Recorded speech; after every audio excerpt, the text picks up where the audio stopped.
Air biasa digunakan untuk keperluan mandi, mencuci,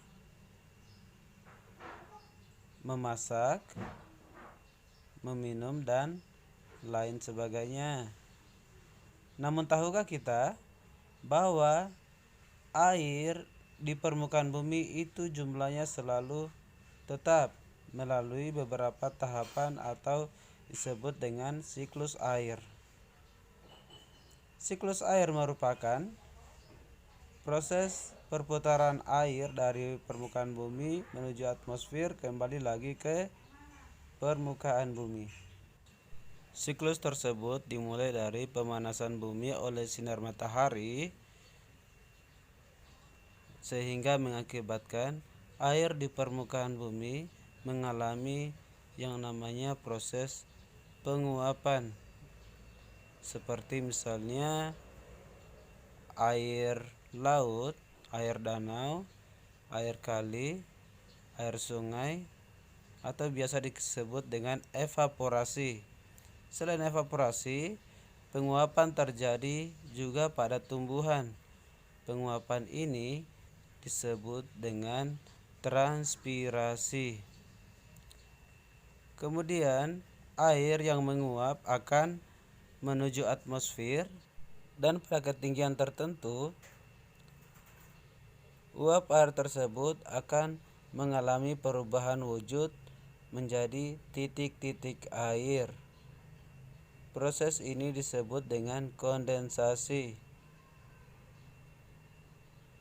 Kondensasi merupakan proses perubahan wujud gas menjadi cair.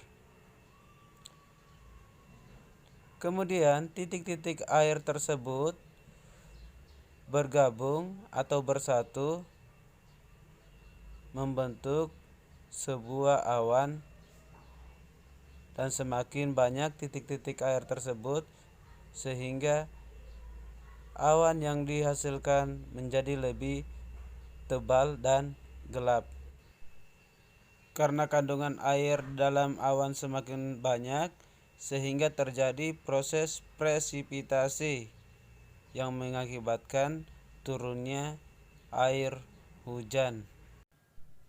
Dan pada akhirnya air-air tersebut akan turun ke permukaan bumi, baik langsung ke laut atau ke daratan. Air hujan yang turun ke daratan kemudian akan diserap oleh tanah dan sebagian akan diserap oleh tumbuhan.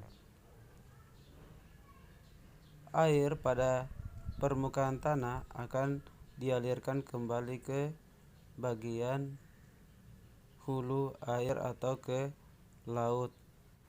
Dan bisa kita simpulkan bahwa siklus air itu terjadi melalui 3 tahapan. Pertama evaporasi, kedua kondensasi, dan terakhir presipitasi.